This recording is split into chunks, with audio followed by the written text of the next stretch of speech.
Marte. O planeta que ganhou o nome do Deus da Guerra, há muito influencia o coração e os sonhos dos habitantes da Terra. No futuro, veículos robóticos serão substituídos por missões tripuladas. Mas os primeiros exploradores humanos apenas abrirão o caminho para uma colônia permanente, uma metrópolis em Marte. Cientistas e engenheiros já estão projetando tudo de que precisaremos para sobreviver nessa futura colônia espacial. É o único modo de andar em outro planeta.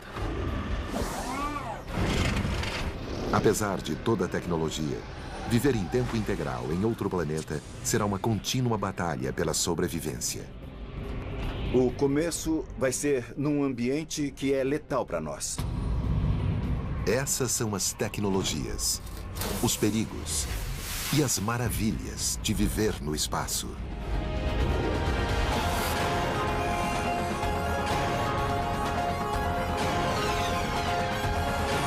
O universo, vivendo no espaço.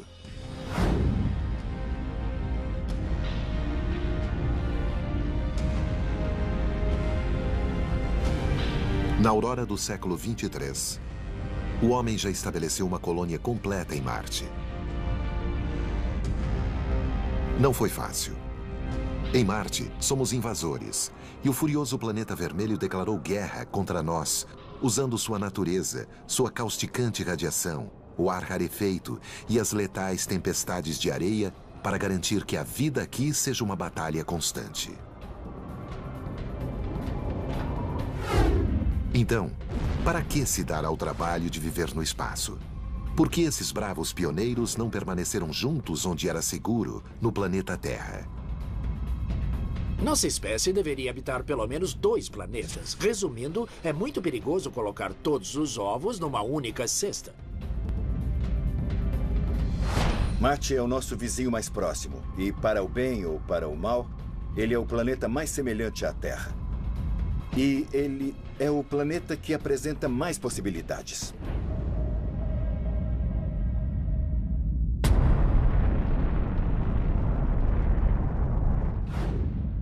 Não é apenas o dia de 25 horas e a composição semelhante das estações que tornam o quarto planeta a partir do Sol o melhor candidato a segundo lar da humanidade no cosmos. Outro recurso tornou Marte o cenário ideal para nossa colônia no futuro. Uma das primeiras missões dos astronautas é conseguir energia. E uma forma de energia está bem debaixo dos pés deles, no permafrost. No solo de Marte existe água congelada. Podemos purificá-la e torná-la potável. Também podemos separar o oxigênio e o hidrogênio para criar combustível, para gerar células de combustível que vão energizar nossa colônia em Marte.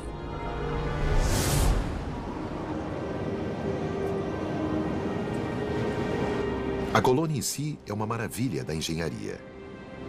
Mais de um cenário foi considerado para a construção de uma colônia permanente em Marte, incluindo um habitat subterrâneo. Porém, o mais familiar e consagrado foi escolhido para a colônia do século 23. Cúpulas são estruturas ideais para ambientes extremos, para o deserto ou particularmente para Marte, porque a cúpula cria o maior ambiente num espaço fechado com um mínimo de estrutura e massa, o que é muito importante. Além disso, elas são muito fortes. A base parece uma metrópole. Uma série de cúpulas menores que se propagam a partir de um eixo central, como os raios de uma roda.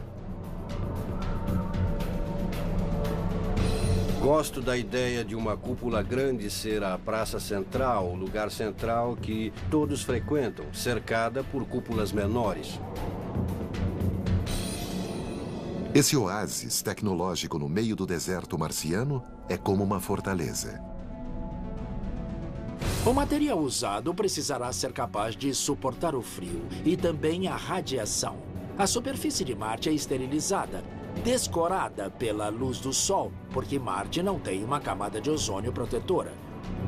Certos tipos de fibra de vidro e acrílico de vidro teriam de ser reforçados. Barras de reforço colocadas dentro do vidro garantiriam uma estrutura forte o bastante para suportar a enorme tensão e as temperaturas vertiginosas do planeta vermelho.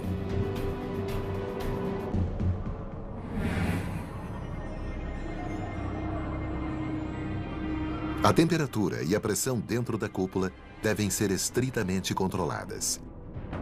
Se esquentar demais, a pressão atmosférica dentro do habitat fará com que exploda como um balão de ar quente inflado demais. Mas, por enquanto, a cúpula cumpriu sua função de proteger o número cada vez maior de pioneiros. Apesar da grandiosa escala da cúpula, os colonos acordam a cada manhã em acomodações que são no mínimo espartanas. A vida em Marte vai ser muito estressante. As acomodações vão ser muito pequenas e desprovidas. Imagine viver assim durante anos. É muito claustrofóbico e muito diferente da Terra. Perde-se o contato com a grama, as árvores e o céu. Mas a recompensa é espetacular. A chance de viver sob um céu carmesim.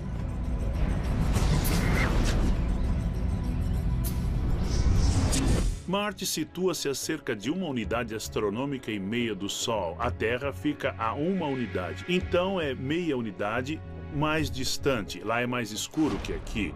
E o céu de Marte não é tão azul, é vermelho. Por causa da poeira oxidada que paira e devido ao vento que sopra o tempo todo.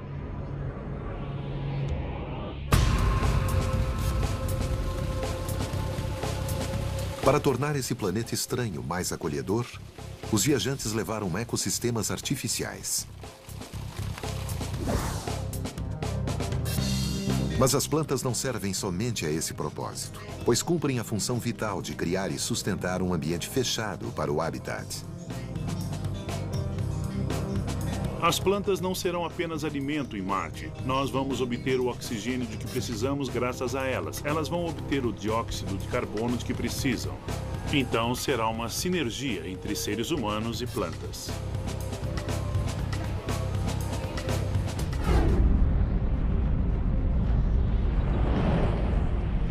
Essa relação simbiótica revela-se em cada aspecto da vida em Marte. Tal como num aquário, tudo é reciclado e nada é desperdiçado. Imagine que um aquário na Terra com peixes e algas seja isolado. Aconteceria uma reciclagem de alimentos com a conversão de resíduos em novos recursos, como dióxido de carbono e oxigênio e também nutrientes. Os peixes comem as algas e expelem resíduos sólidos. Estes se degradam devido às bactérias e se tornam nutrientes para que as algas se alimentem. Diferentemente do aquário, nós não poderemos importar estoques novos de água do mar, estoques novos de ar. Nossos descendentes espaciais precisarão dominar a arte dos ambientes autossuficientes, dos ciclos ecológicos de manutenção da vida para reciclar toda a água e todo o ar. E, se conseguirem, deverão ser tão felizes quanto peixes no aquário.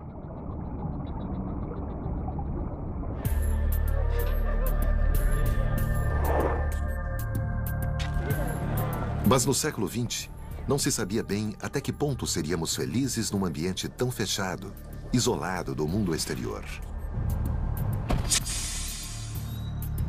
O conceito foi testado no deserto próximo a Tucson, Arizona, numa instalação chamada Biosfera 2.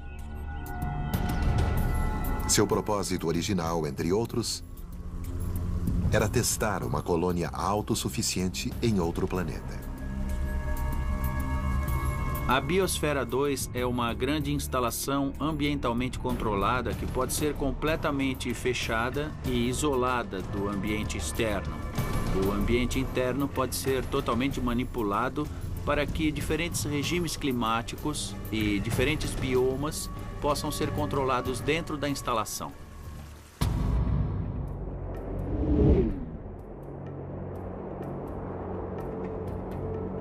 A Biosfera 2 é um conjunto de 5 diferentes ecossistemas, ou biomas, provenientes de diferentes regiões da Terra. Incluem um deserto, pântanos, savanas, uma floresta tropical e até um oceano em miniatura.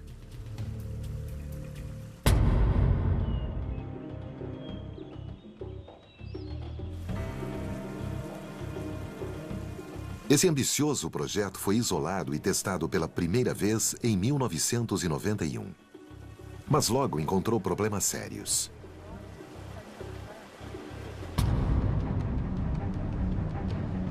A certa altura, a equipe começou a exibir comportamento arriscado e até mesmo se dividiu em facções rivais. A missão inteira ficou ameaçada até que descobriram que a falta de oxigênio era o motivo do comportamento beligerante da equipe. Verificou-se que o motivo era um detalhe aparentemente insignificante. O cimento dentro da estrutura não tinha secado corretamente. Como resultado, a estrutura de cimento absorvia mais oxigênio do que as plantas eram capazes de repor.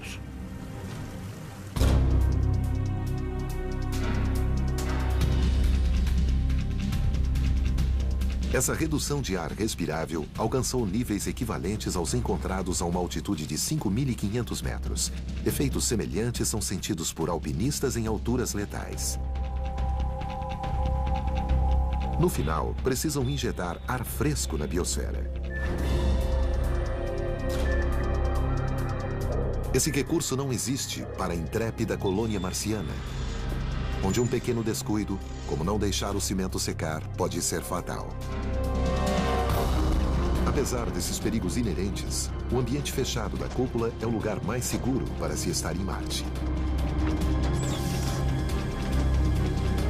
Mas às vezes, os colonos precisam deixar essa zona de conforto e se aventurar do lado de fora.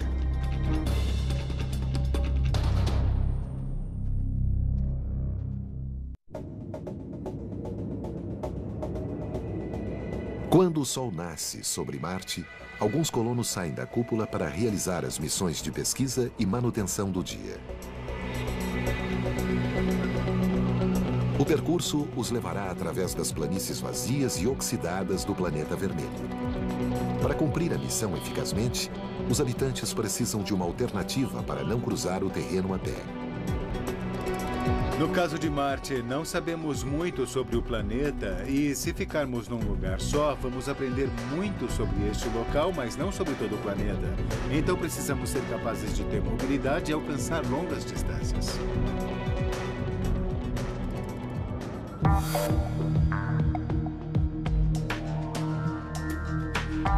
O veículo usado na Lua para esse fim na missão Apollo era conversível, basicamente um bug de praia sofisticado.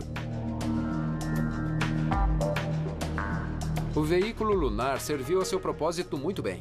Permitiu que os dois exploradores humanos não se cansassem demais andando por lá e possibilitou que percorressem a superfície lunar e explorassem uma área maior. Ao mesmo tempo, era uma solução para uma missão de alcance e duração mais curtos.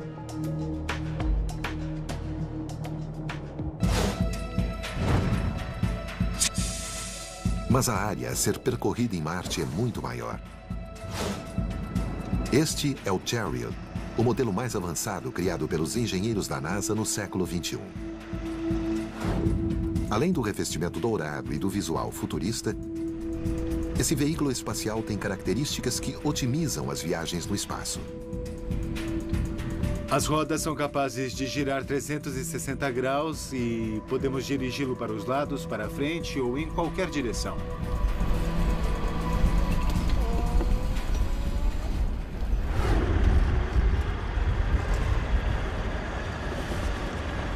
Graças a essa versatilidade, ele pode vencer qualquer topografia interplanetária. E isso não é tudo.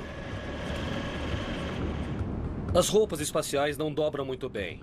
Então, mesmo que na cidade o modo mais óbvio de se andar em carro seja em assento, no espaço não faz sentido. Então, projetamos essa interface ereta e a roupa se conecta a um anel aqui e todo o peso da roupa é sustentado por essa torre. É o único modo de andar em outro planeta.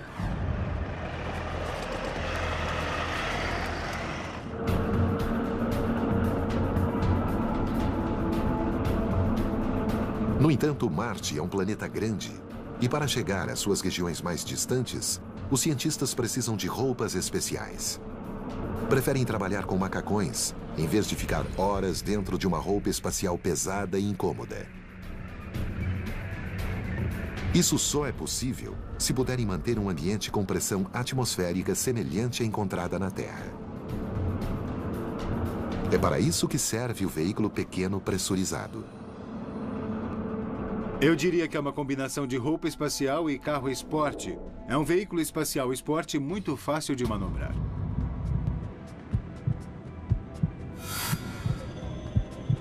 O chassi do Chariot forma a base do veículo pequeno pressurizado. A cabine do veículo pequeno pressurizado começa mais ou menos aqui e vai até atrás. Mais ou menos até aqui. E a traseira do veículo fica parecida com a de uma caminhonete. E pode transportar cargas adicionais. Podemos aprimorar a máquina e transformá-la em vários tipos de equipamentos quando em campo. Na traseira do veículo, podemos conectar vários implementos, como lâminas de escavadeiras, algo prático como um guincho e outras ferramentas.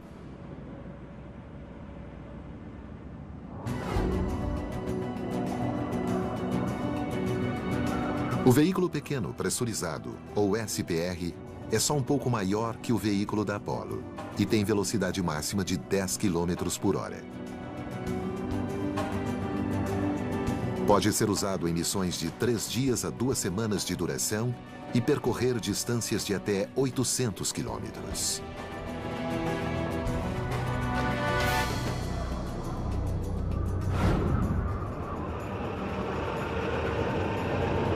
Alguns aperfeiçoamentos também o tornam o veículo preferido dos astronautas. 2 roupas espaciais ficam na parte externa do veículo pequeno pressurizado.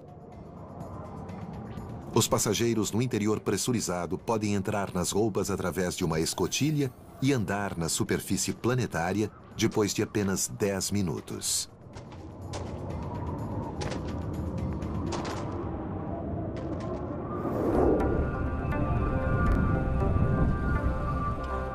Cientista do Centro de Pesquisa Ames da NASA, o Dr. Pascal Lee estuda outro veículo, precursor de outro que está sendo desenvolvido para Marte. Ele uniu forças com Nick Baggerly, diretor executivo da Drive Around the World, uma organização de turismo de aventura. Veículos assim são fantásticos porque podemos utilizá-los de modo a fingir que estamos percorrendo ou atravessando outro planeta. Nós o construímos para que possam ir a qualquer lugar. Esse veículo está sendo preparado para uma expedição até a Groenlândia e depois para o Polo Sul. Podemos ver que haverá lugar, embora não muito, para todos os equipamentos e materiais necessários para explorar a Lua e Marte. E está dando a engenheiros e cientistas da NASA algumas ideias práticas sobre como projetar um veículo pressurizado para explorar Marte.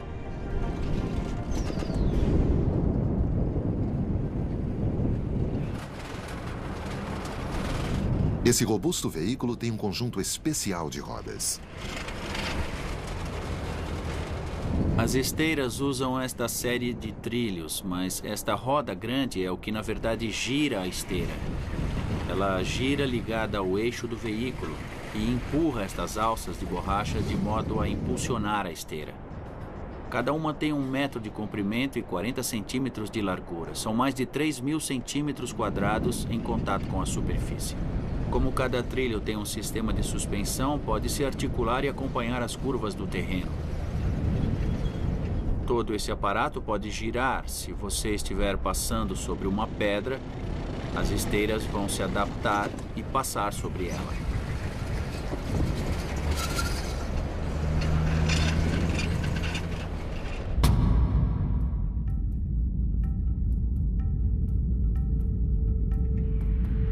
Marte é um planeta arenoso.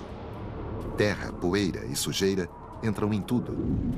Principalmente num veículo com rodas e partes móveis cujos mecanismos podem ser facilmente corroídos. O perigo é que um trilho se solte. Nós não queremos realizar concertos em campo.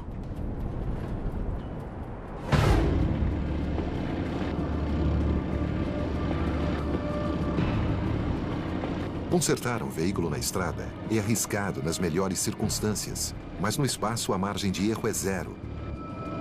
Se houver alguma pane ou defeito, a ajuda estará muito distante do veículo, se conseguir alcançá-lo. Você percebe que, como não consegue respirar do lado de fora e não pode sair do veículo para consertá-lo, pode estar respirando suas últimas porções de ar, porque o sistema de suporte à vida só permite sobreviver algumas horas no local. E você vai acabar morrendo.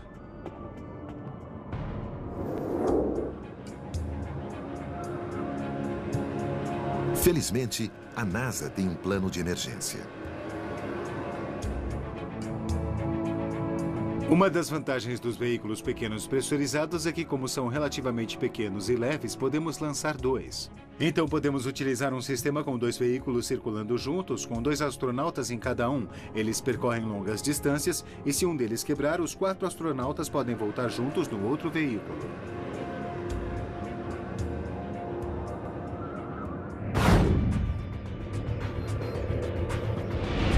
Quanto ao preço desses veículos espaciais, quando me perguntam quanto custam, digo que custam mais que uma Ferrari.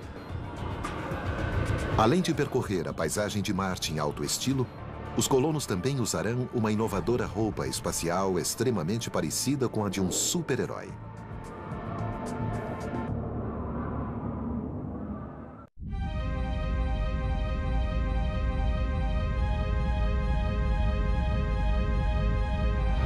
Uma das missões de pesquisa dos colonos de Marte é explorar o maior vulcão do Sistema Solar, o Monte Olimpo.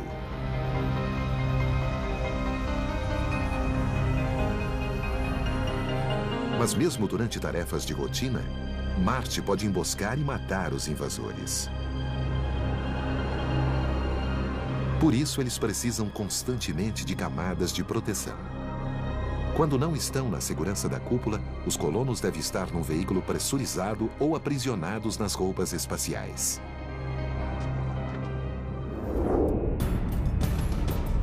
Depois de 4 saídas espaciais e de passar mais de 24 horas com as roupas espaciais, elas começam a pesar.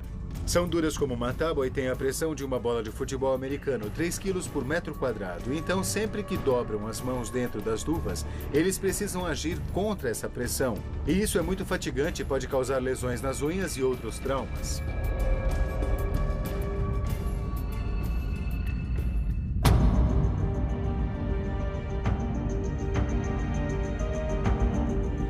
A roupa espacial precisa defender o frágil ser humano das numerosas ameaças espaciais. Precisamos pressurizá-las, dar-lhes oxigênio, controlar a temperatura e a umidade. A roupa espacial envolve tudo isso.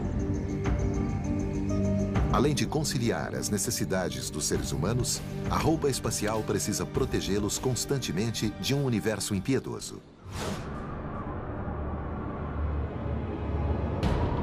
Uma arma letal e comum do arsenal de Marte é a tempestade dos micrometeoros.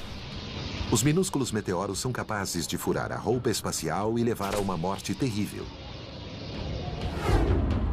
O isolamento com camadas de neopreno e kevlar é crucial para manter o astronauta salvo das armadilhas desse planeta traiçoeiro.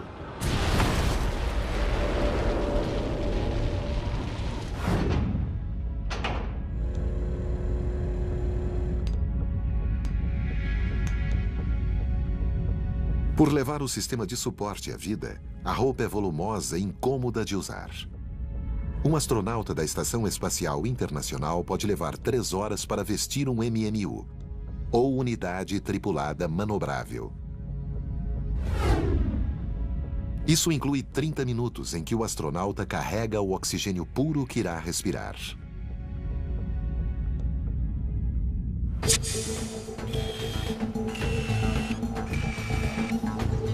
Mas no MIT, os cientistas usam a robótica para criar uma roupa espacial mais funcional, saída diretamente das páginas de uma revista em quadrinhos.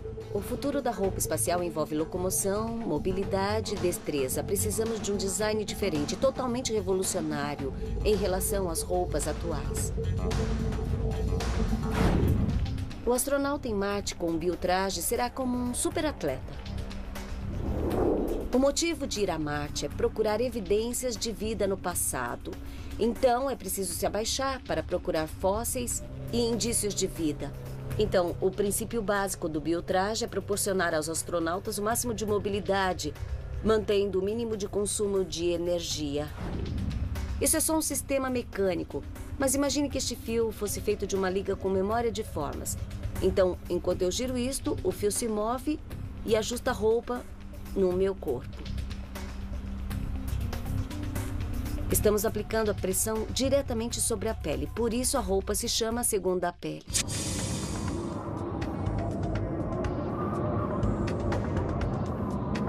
O sistema de suporte à vida do biotraje é modular, o que o torna muito mais confortável do que a rígida roupa atual. A dura carapaça do torso se conecta à mochila, que contém o sistema de suporte à vida. O visor do capacete será dourado, como os das roupas atuais, como defesa contra a ofuscante luz do sol.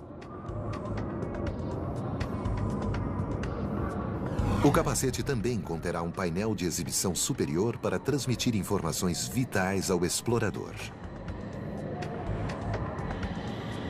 Ao olhar através do capacete, o astronauta verá as telas mostrando dados fisiológicos, batimento cardíaco, pressão e também informações de navegação como um mapa topográfico em 3D.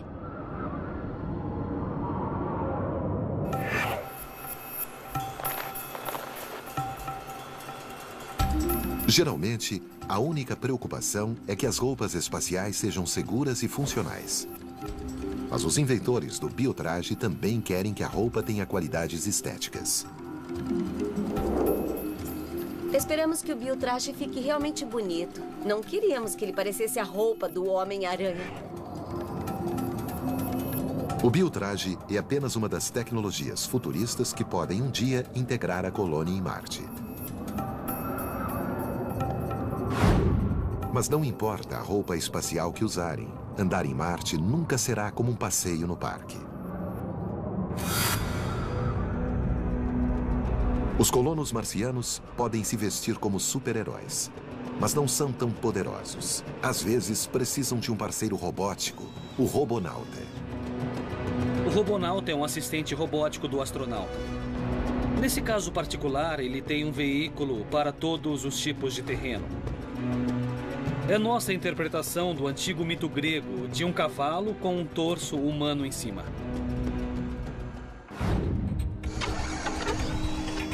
O Robonauta combina engenhosidade humana com força mecânica, através do sistema de operação com telepresença. Podemos comparar com uma marionete muito avançada, em que um equipamento de realidade virtual controla o robô diretamente. Seus movimentos são traduzidos para movimentos do robô. E um capacete LCD com 2 telas transfere-os diretamente para as 2 câmeras na cabeça do robô. Assim podemos realizar várias tarefas de modo muito natural.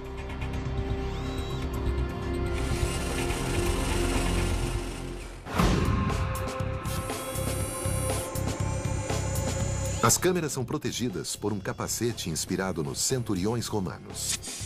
O robô também pode operar autonomamente, empregando sua própria inteligência artificial para executar tarefas pré-programadas.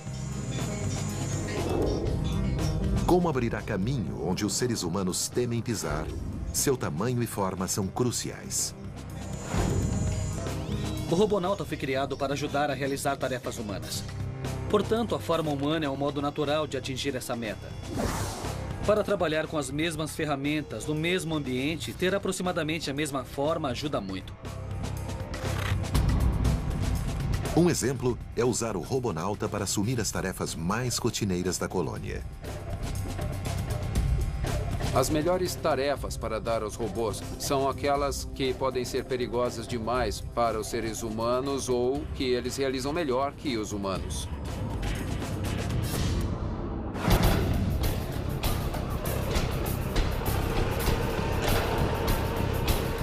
Mas o robonauta não é apenas um técnico. Seus outros talentos são cruciais para o sucesso da missão.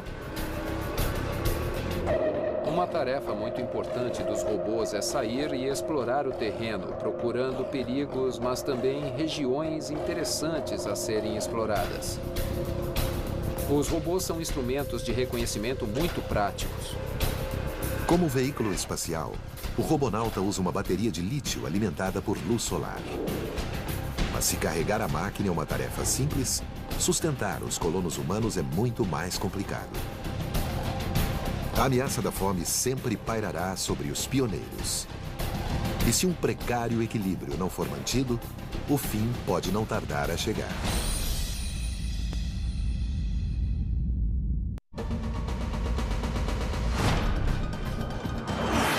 Para os destemidos colonos de Marte no futuro, satisfazer as necessidades mais primárias pode ser um penoso desafio. Como a mais básica de todas: se alimentar. Custa cerca de $70 mil para transportar 1 quilo de qualquer coisa da superfície da Terra para a superfície de Marte, seja alimento, ou água, ou então ar. Devido ao custo proibitivo de importar várias toneladas de alimentos pré-embalados, todo pioneiro em Marte também será um agricultor. Mas para cultivar plantas em Marte, não basta lançar sementes no solo e regá-las.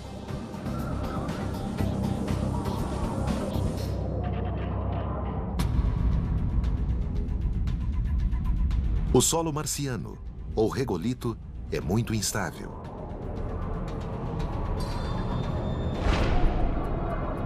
Até mesmo um vestígio de material tóxico pode significar a morte das plantações e a ruína da colônia.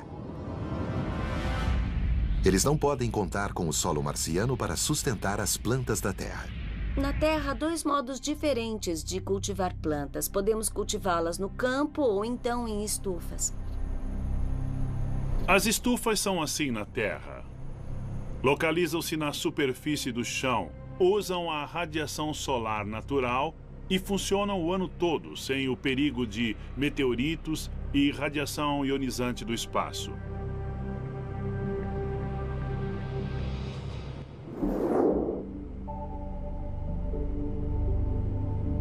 Em Marte, a estufa é uma câmara de crescimento controlado. Um ambiente que fornece os 5 fatores essenciais que as plantas precisam para crescer. Precisam de luz, precisam de temperatura, precisam de água, precisam de nutrientes e precisam de atmosfera, dióxido de carbono e oxigênio. Então, com uma câmara de crescimento num habitat, pode-se cultivar plantas o ano todo.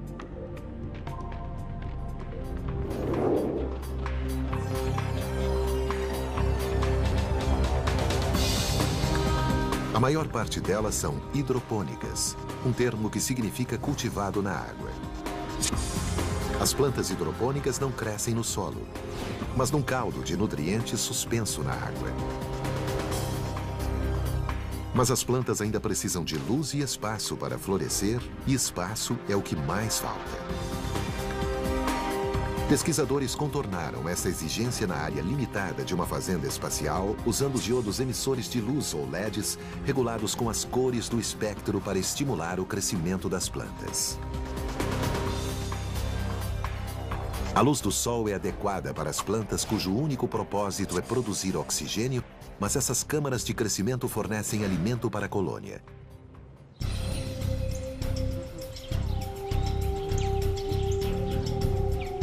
Outra preocupação dos colonos é que, na Terra, os insetos polinizam as plantas. Então, será preciso levá-los para o espaço? Seria muito difícil para as abelhas se orientarem em condições diferentes das que existem na Terra, porque usam luz ultravioleta do Sol para se orientarem. assim como outras pistas, e essas pistas não existiriam em Marte ou numa colônia espacial. Um pouco de criatividade faz maravilhas. Temos essas varetas que vibram e agem como abelhas artificiais, usando o movimento do ar para soprar o pólen de uma flor para outra. Além disso, nós achamos que os astronautas ou os colonos de outro planeta vão gostar bastante de cuidar das plantas.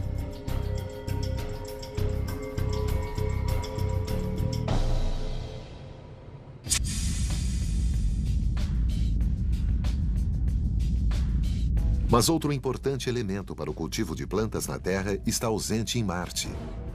Algo que nem a tecnologia é capaz de superar. A gravidade de Marte é apenas 3/8 da gravidade da Terra. Então haverá menos atração sobre as plantas. Na Terra, a gravidade afasta a água das raízes das plantas, permitindo que absorvam oxigênio. Com gravidade reduzida, a água não flui de modo eficiente e as raízes saturadas não conseguem absorver ar e nutrientes. Haverá a tendência de que cresçam mais fracas.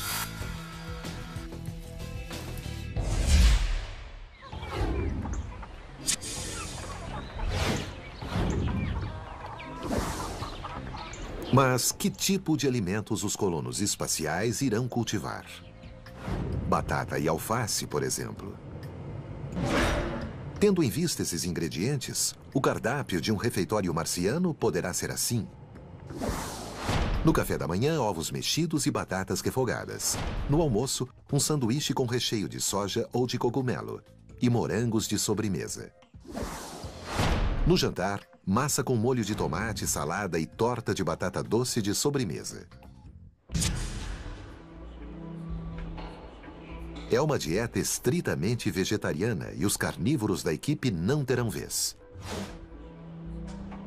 Embora seja possível produzir carne de vários tipos de animais, eu tenho a impressão de que os astronautas ficariam tão apegados a eles que não iriam querer comê-los. Manter a equipe forte e saudável é essencial quando um dia normal de trabalho exige um esforço sobre-humano. Como explorar um tesouro interplanetário que jaz logo além do horizonte marciano.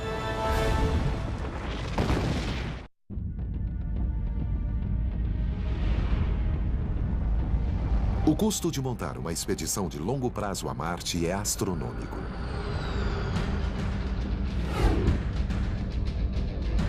Mas a maior recompensa pode estar além de Marte, onde existe um manancial de recursos extremamente valiosos que flutuam logo além do planeta vermelho. A maior fonte de meteoritos do planeta vem do cinturão dos asteroides e descobrimos que 85% deles são feitos principalmente de silicone, como a superfície da Terra. Mas cerca de 5% contém ferro. Podemos usar este ferro para produzir aço, a fim de criar estruturas, prédios, cidades e até mesmo uma civilização.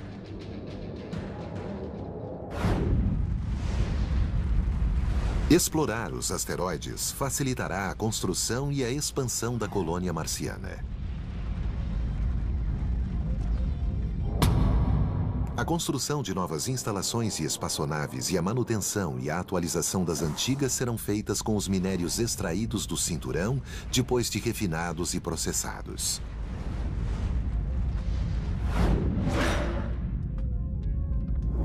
Extrair os minérios do cinturão dos asteroides e trazê-los até a Terra seria um desperdício. É muito melhor extrair os minérios e criar os materiais para Marte.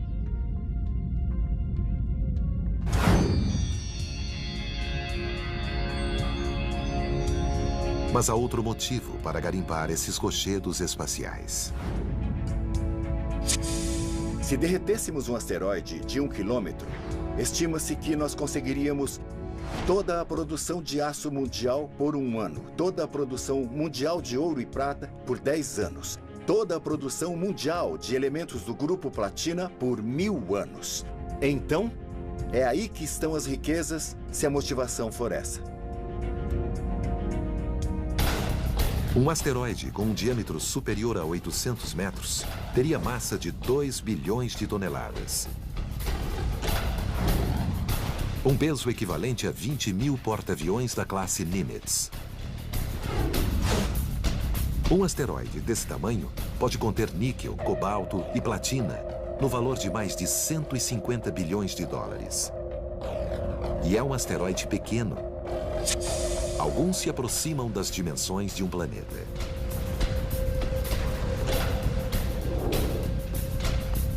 Garimpar um asteroide é algo que nunca fizemos antes. No entanto, pode haver, com certeza, alguns métodos não tão difíceis assim de cavar o solo do asteroide. Um deles seria o raio laser. Podemos usar a tecnologia para fazer com que os raios laser penetrem o material do asteroide.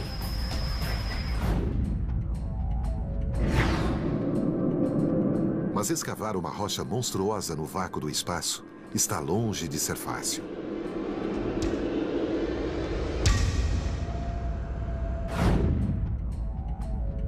A radiação no cinturão dos asteroides é muito forte, principalmente porque Júpiter emite uma quantidade enorme de radiação. Isso significa que os mineiros da superfície do asteroide podem ter de viver no subterrâneo, dentro do próprio asteroide. Isso lhes daria alguma proteção da radiação do Sol e também de Júpiter e do resto do espaço se vivessem dentro do próprio asteroide. Talvez seja melhor deixar essa tarefa para homens de ferro.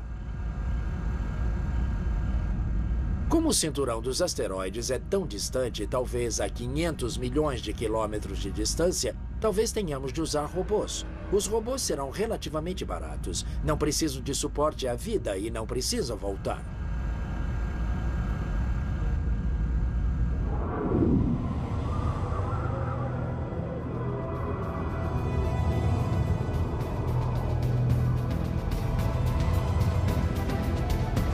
Na primeira colônia interplanetária, robôs humanoides terão que trabalhar ao lado dos astronautas para minimizar os riscos e maximizar a sobrevivência.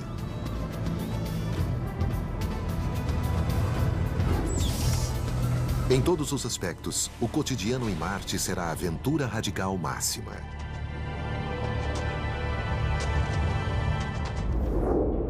Você acorda de manhã, depois de dormir 1 hora a mais, e salta da cama, porque a gravidade é menor. Depois você põe a roupa para sair, porque você precisa passar 1 hora checando os robôs que tornam a vida possível. Depois, no caminho de casa, você para sobre um monte e então você contempla o vale e também os canyons.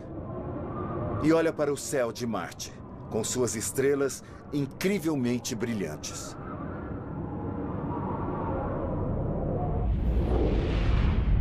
Explorar a superfície de Marte será uma aventura fantástica. Há paisagens de beleza inimaginável. Algumas completamente estranhas a nós. Há milhares e milhares de quilômetros de terreno a percorrer em todas as direções. Será um reino fantástico para os cientistas.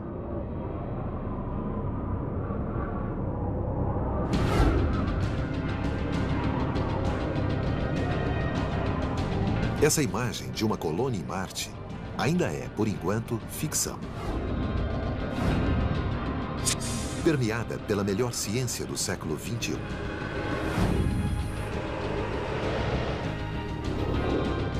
Mas provavelmente um dia, nas cidades futuristas de planetas distantes, nossos vizinhos não serão homenzinhos verdes, mas sim outros seres humanos.